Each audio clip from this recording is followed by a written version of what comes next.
I'm going to start over on the practice administration side just to show you where you would go in and do some of the definition of like some of user setup and some different things like that. There is a secure login to get into this area. So let me go jump in over here. So I've gone ahead and just logged into what's called practice administration. This is where you would set up some of the functionality of like the preferences of how you want the system to operate for the organization as a whole. Now you can set the things up that are different, so you'll see what's called the system value and then an individual practice value. So if you do have separate practice units like we were talking about earlier, I could have a value that was separate. To come in, it is easier to like go in and search. I could go in and say, well, I want to have the ability to search to do multiple appointments in scheduling where I repeat that I want to see this patient back once a week for the next 8 weeks. Just by typing in the word repeat, it took me to that particular parameter. So you can go in and search, or you also can look through individual sections, and they are grouped into different types of findings. So there are a lot of things that you can customize depending on the way you want the system to work for you. So I did want to show you that's just some of the different parameters. To set up a new user, you would go into security, and this is where I would go in and define the different roles that particular user is going to have rights to do. Are there certain reports you do want them to be able to run or not run, certain features that you want them to have access to? So this would be similar in functionality to the roles that you set up in Success Today. As part of the migration, we are bringing across the basic user setup, but there will need to be some additional rules and definitions as far as roles and things like that you're going to need to go in and address, because it's not going to be a one-to-one match. So basic users will be brought in, but you will need to define some of the roles that will be associated with them. So this is where you would go in to set up the different roles, the different users, the definition of what's included by standard for each one of those roles. So a lot of very similar type concept of giving you the flexibility for each user to have a different definition. Okay, I think we've had a couple of questions that have come in. One being, is it being recorded? We are recording this session today, and it will be published, I would think probably within a few days possibly, or your sales rep can hook you up with where you can go in and log in to see that information. We did talk about the profiles or the roles migrating over, not completely. You still will have to do some customization. You can set the password to expire after a certain time frame. Okay, so that's sort of the things you would do. Most of that you would set up probably once in the background and have that information set up for your defaults for the organization. For day-to-day things like, setting up your provider, if you had a new provider, this is where you would go in to define the different things that you would set up, what specialties they're associated with, ID codes, if there's overrides to their profile, if they are like a PA or a nurse practitioner that requires a supervisor in their state, this is where I would go in and define what requirements they were. So different preferences that are set up for that provider. So you're going to see in the setup that there are different areas depending on what I'm looking to do. One area that is unique in Entergy that I wanted to point out to you is actions and events. This is what I was talking about for any of you that were with me earlier when we were talking about sort of dictating the workflow that you want your staff to go through. I can set up different events, such as I can say when I'm actually marking a patient checked in, what are the steps that I want the system to prompt my staff to do? So if I want them to try to pre-collect money on the front end, then I'm going to have that prompt. Do I want them looking at the insurance information? I'm going to bring up the verify insurance window. So this is where you would define the workflows that you want your staff to go in and set those up. So that's where you would go in to find different things. And those things are scheduling events or just general posting a batch, things like that. I'm going to open up a different data set real quick for you here because I want to show you a couple of things that are specifically related to my FQHCs that are on the phone. One moment.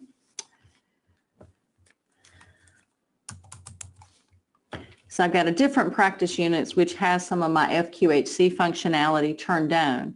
For those of you that are interested in things like where would I go to set up my sliding fee schedules, I did want to show you that. This is where you would go in. This would be like your rules action engine in Success Today, but what I have found much easier to work with than what you currently have today.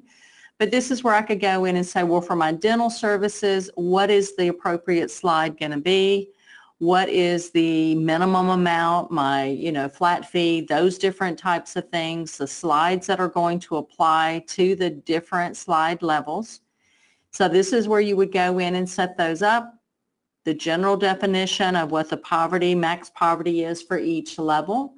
You would go in and set those up there. For your annual setting of the poverty level, you also would come in here to set up your poverty guidelines and update that information as a whole for the group, and then also to go in and edit if there were additional members, what the amount would be that would be associated with each additional family member within that household as well.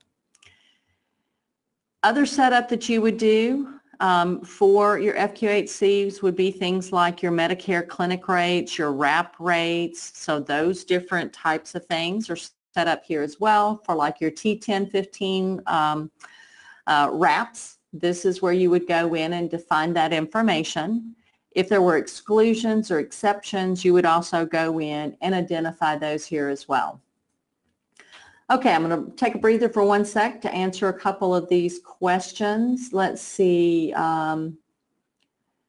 Local TINMs, that is something, Vicki, I'll need to let your account exec talk to you about. I don't know exactly how those are handled, so I'll need to let them talk to you about that.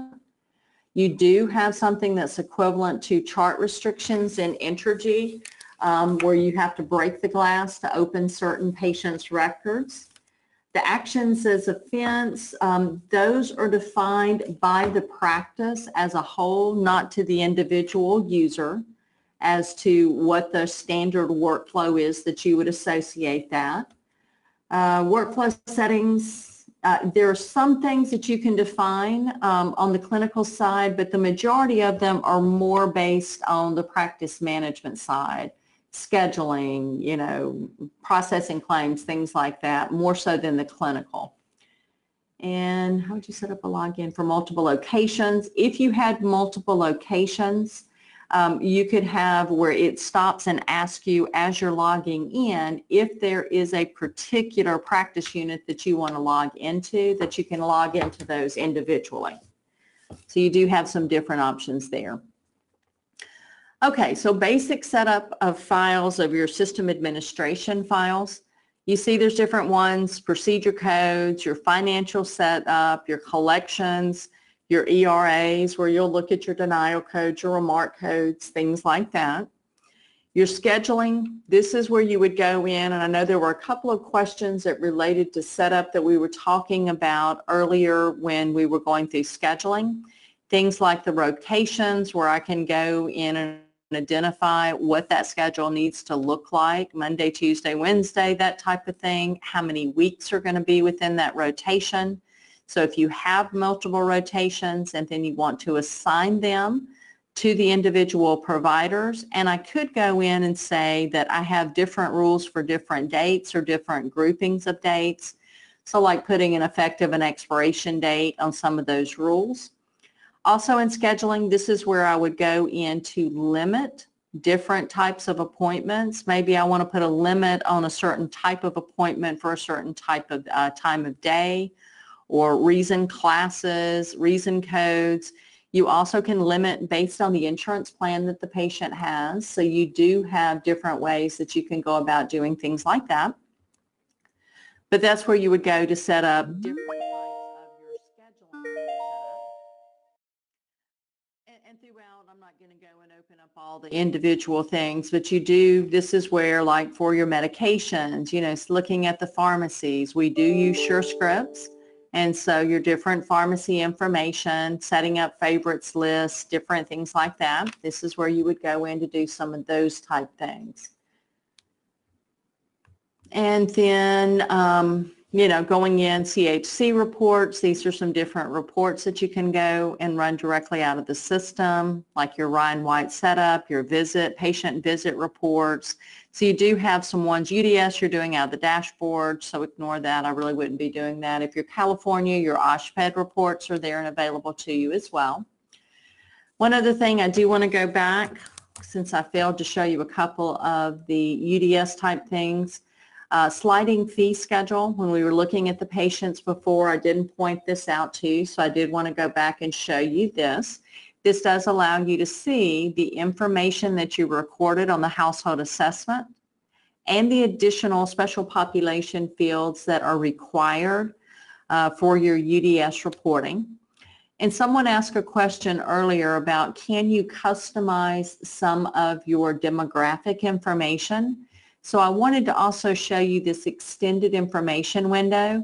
You can define additional fields that you want to keep track of. So if there's something you want to track that we don't have a field already named for, you could come in here and customize your own field and actually put what are the acceptable responses that you want your staff to choose from.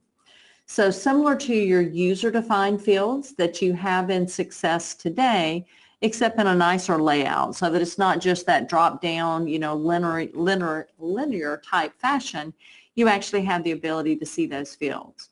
So I did want to go back and show you that because that was in response to a couple of the questions that we had earlier. A few more questions that have come in. If a user changes their name, you can go in and update that information in the user definition file. Remark codes, I think, Debbie, we'll have to check on that one for you. I'm not sure whether they actually migrate or if we just load the standard remark codes because they're already in Entergy. So I don't know if there's a reason to migrate those, but that's something we can certainly check on for you. Yes, I think you'll be very happy for those of you that will be attending the clinical session that starts at 2:30 today. We'll be looking at the medications and how you prescribe. I think you'll see that you like that. Controlled substance, you can do the EPCS directly out of the system so that those are marked as drugs that require that. Patient picture, you can capture the patient picture directly in Entergy and it be located on the patient demographic tab. Can a hard stop or alert be set up to ensure? Yes, you can go in and mark the fields that you want to have required as part of like the demographic setup, and it will stop them if that information has not been entered. And how many users allowed, that's something you have to talk with your account exec about as far as how many users. That's normally based on the number of providers having unlimited, but that's something they'll have to discuss with you individually. Okay. So that's sort of part of the system administration, more on the practice management side. But I want to show you a little bit about the system administration on the clinical side as well, because I know a lot of you are involved with setting up some of the preferences that a provider may want for the way their clinical information is presented to them. So you do have a series of preferences as well that I can go in and define at the individual provider level as to things that they want to, have the system to automatically default. So you can go in and set up different parameters here of different things of the way that the system should operate for your group as a whole and at the individual provider level. I also can go in and to the setup, and this is where I would go and do things like setting up my preferred flow sheets or identifying my favorites list. Favorites list are like your pick list that you have on your eSuperbill of the commonly used data that you want to be able to pull from.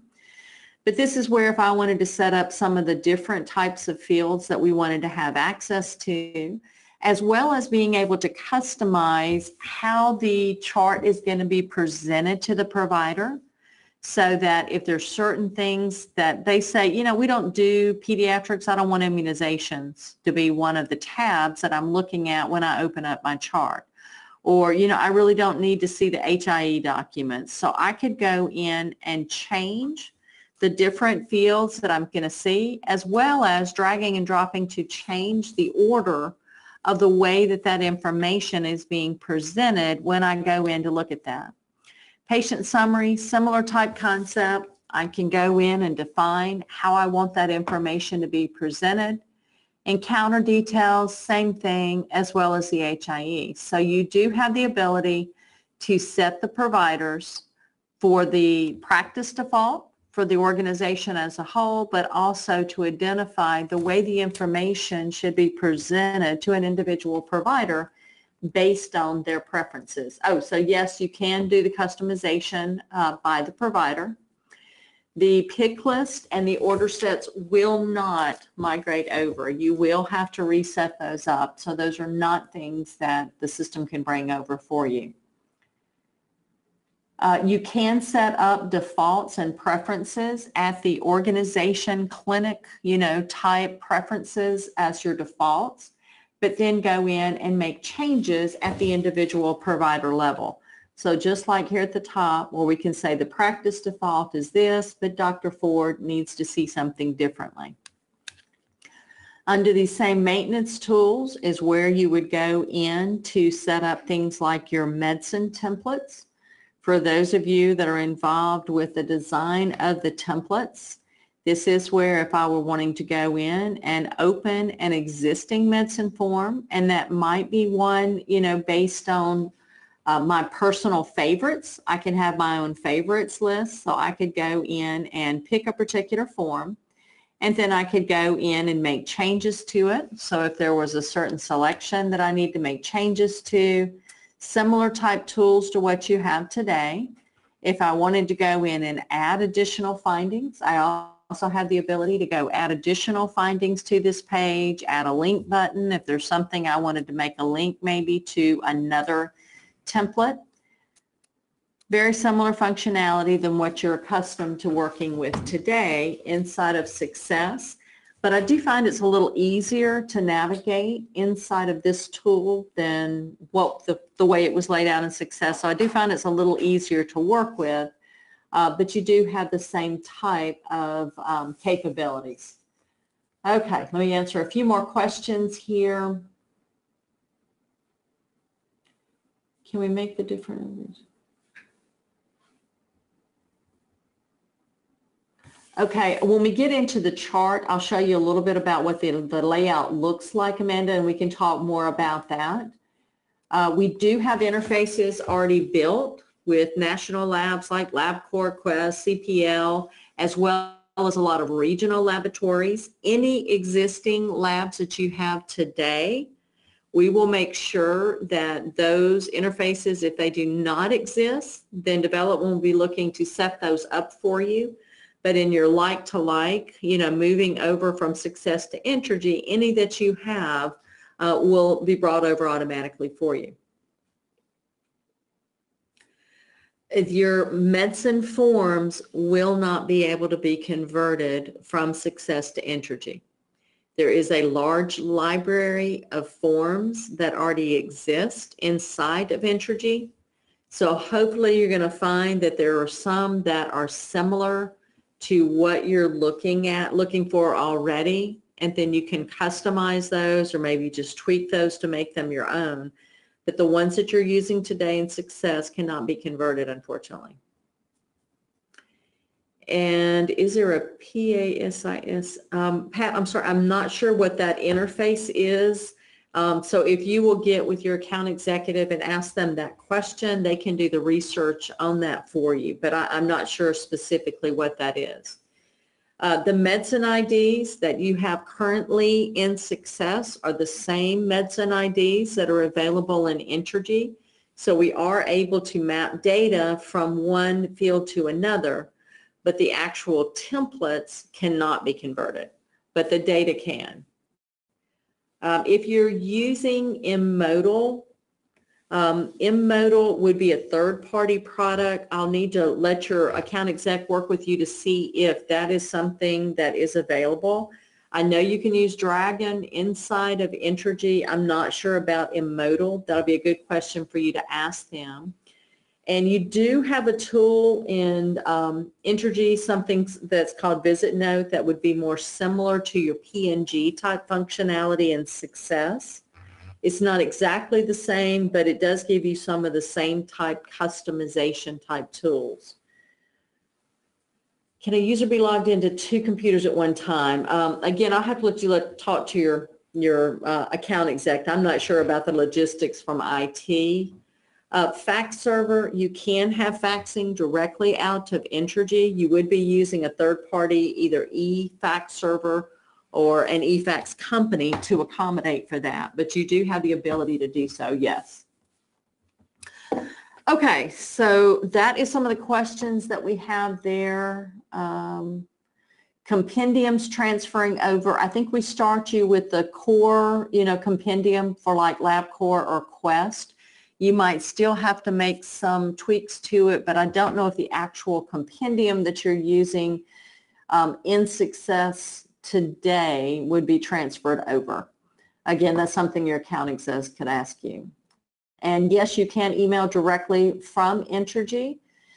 You can send messages from the portal. And for those of you that will be with me, I think 3 o'clock is when we have scheduled to look at the patient portal and messaging capabilities that we have in Entergy today. So we will be coming back and addressing some of the questions around that. So I think we're up to our next break here. The next topic that we're going to be going to is clinical, starting at 2:30. So for any of you that need to round up any of your clinical staff for the next section, we will be looking at clinical documentation. And so if everybody wants to take their 5-minute break now, and then we'll start back up promptly at 2:30.